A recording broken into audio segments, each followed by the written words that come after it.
முதல் வகுப்பு இவிஎஸ் அழகு 3 இயற்கையின் கொடை. அதை பற்றி தான் நம்ம இன்றைக்கி பார்க்க போகிறோம். இன்றைய பொது அறிவு வினா என்ன அப்படின்னா, மனித உடலில் வியர்க்காத பகுதி எது? கண்டுபிடிங்க குட்டீஸ், எனக்கு பதில் சொல்லுங்கள்.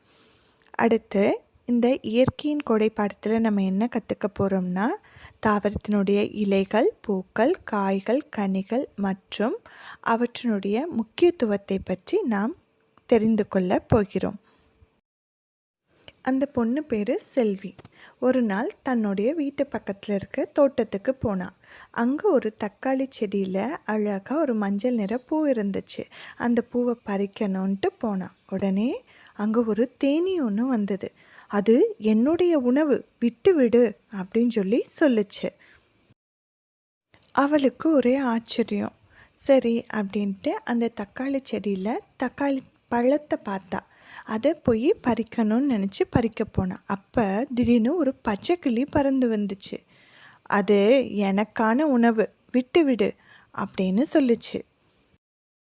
உடனே செல்வி சரி பச்சைக்கிளி தக்காளியை சாப்பிட்டு போட்டுன்ட்டு தக்காளியை விட்டுட்டு அந்த செடியோட இலையை தொட்டு பார்த்துட்டு இருந்தா.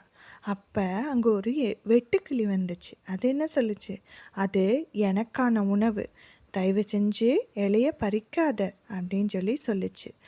அப்போ தான் செல்விக்கு என்னது, தாவரங்கள் தான் அனைவருக்குமே என்னது உணவாக பயன்படுது அப்படின்னு தெரிஞ்சுக்கிட்டா. நம்மளுக்கும் எது உணவாக பயன்படுகிறது? தாவரங்கள் தானே குட்டீஸ். உடனே செல்வி, நீதான் எங்கள் அனைவருக்கும் உணவு தருகின்றாய், மிக்க நன்றி அப்படின்ட்டு அந்த தக்காளி செடிக்கு தண்ணீர் ஊற்றுகிறாள். கதை பிடிச்சிருந்தது தானே குட்டீஸ். இன்றைக்கி நாம் இலைகள், அந்த இலைகளினுடைய அளவு, அதாவது எல்லா இலைகளும் ஒரே மாதிரி இருக்காது இல்லையா, அதனுடைய அளவு வேறு மாதிரி இருக்கும். வடிவம், வண்ணம் மற்றும் தன்மைகள் எல்லாமே ஒவ்வொரு தாவரத்திலிருந்து இன்னொரு தாவரத்திற்கு அதனுடைய வடிவங்கள் எல்லாமே மாறுபடும் இல்லையா, அதை பற்றி தான் பார்க்க போகிறோம். நீங்களும் உங்கள் வீட்டை சுற்றி இருக்கக்கூடிய நிறைய செடிகளில் வெவ்வேறு மாதிரியான இலைகள் இருக்கும் இல்லையா, அதையெல்லாம் பார்த்துட்டு அதனுடைய அளவு, வடிவம், வண்ணம் இதெல்லாம் எனக்கு சொல்லுங்கள் குட்டீஸ். இன்று சொற்களஞ்சியத்தில் புதிய புதிய வார்த்தைகள் என்ன கற்றுக்க போகிறோம் அப்படின்னா, இதெல்லாம் நீங்கள் அந்த இலைகளை பற்றி எனக்கு சொல்கிறதுக்கு உதவியாக இருக்கும். வெளிர் பச்சை, கரும்பச்சை, மென்மையான, மிருதுவான, சொரசொரப்பான, விளிம்புடைய, கூர்மையான, வட்டமான, உலர்ந்த, பெரிய, சிறிய, நுனி இவையெல்லாம் அந்த இலைகள் எப்படி இருந்தது அப்படின்னு சொல்கிறதுக்கு உங்களுக்கு மிகவும் உதவியாக இருக்கக்கூடிய வார்த்தைகள். வாழை இலை, அதனுடைய அளவு பாருங்கள், அதனுடைய நிறம் பாருங்கள், அது எப்படி இருக்குது தொட்டு பார்த்தா அப்படின்ட்டு சொல்லுங்கள். அடுத்து இருக்கக்கூடிய இலை மாவிலை, முருங்கை கீரை, வேப்பிலை, தென்னை ஓலை, துளசி இலை, புதினா இலை, கொத்தமல்லி இலை, கறிவேப்பிலை. நம்ம இங்கே மணி பிளான்ட்டோட இலை, கொய்யா மரத்தின் இலை, பலா மரத்தின் இலை, பப்பாளி மரம், அடுத்து செம்பருத்தி, கொத்தமல்லி, கருவேப்பிலை, புதினா, கீரை, கற்றாழையினுடைய இலை, வேப்பமரம், துளசியினுடைய இலை, இது எல்லாமே ஒவ்வொன்றும் ஒவ்வொரு வடிவத்திலையும், நிறத்திலையும், அளவிலையும் இருக்குது. இங்கே ஒரு சின்ன செயல்பாடு செய்யுங்க. நீங்கள் உங்கள் வீட்டு பக்கத்தில் இருக்கக்கூடிய ஏதாவது ஒரு இலையை எடுத்து வச்சுட்டு அது மேலே ஒரு வெள்ளை பேப்பர் வைங்க. அதுக்கப்புறம் க்ரையான்ஸ் வச்சுருப்பீங்க இல்லையா, அந்த பேப்பர் மேலே அப்படியே க்ரையான்ஸ் கலர் அடியுங்க. அப்போ அடியில் இருக்கக்கூடிய அந்த இலையினுடைய அச்சு உங்கள் பேப்பரில் அழகாக வரும். செஞ்சு பாருங்கள் குட்டீஸ். ஒரு இலை எடுத்துக்கங்க, பச்சையாக இருக்கிற இலையை எடுத்துக்கங்க. அந்த இலையை ஒரு இடத்துல வச்சுருங்க.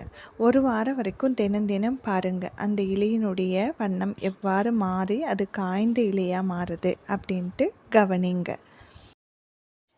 அதனுடைய வண்ணம், அப்படியே பச்சையிலேருந்து மஞ்சளாகி அது என்னவாயிரு காய்ந்த சருகு போன்ற நிறத்திற்கு வந்துடுது. அடுத்து நம்ம பார்க்குறது பூக்களினுடைய படங்கள். நம்ம சுற்றிலும் நிறைய பூக்கள் இருக்கு இல்லையா? இந்த பூக்களினுடைய பெயர்கள் உங்களுக்கு தெரியுது தானே? முதலில் உள்ள பூ கனகாம்பரம், அடுத்தது மல்லிகை, சாமந்தி, தாமரை, சம்பங்கி, ரோஜா,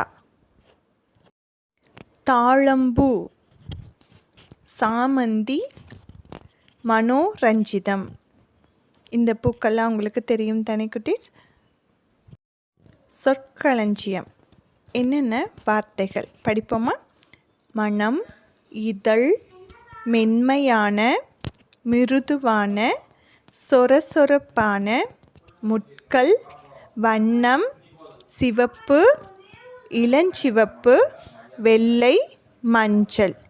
இந்த வார்த்தைகள் நம்ம பூவை பற்றி நிறைய விஷயங்கள் சொல்கிறதுக்கு பயன்படும்.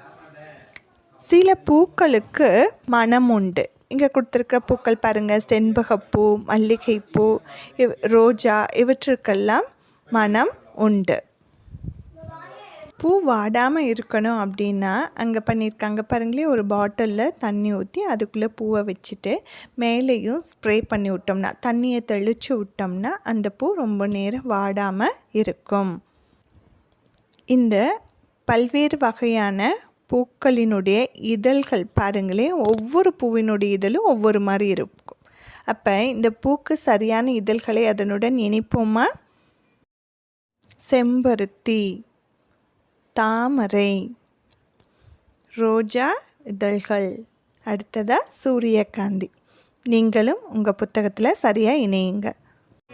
இங்கே 40 வகையான பூக்கள் மற்றும் அதன் பெயர்கள் கொடுத்துள்ளேன். பார்த்து நீங்களும் பூக்களின் பெயர்களை அறிந்து கொள்ளுங்கள்.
இன்றைய பொது அறிவு வினா: நமது உடலில் வியர்க்காத பகுதி எது? பதில்: உதடு.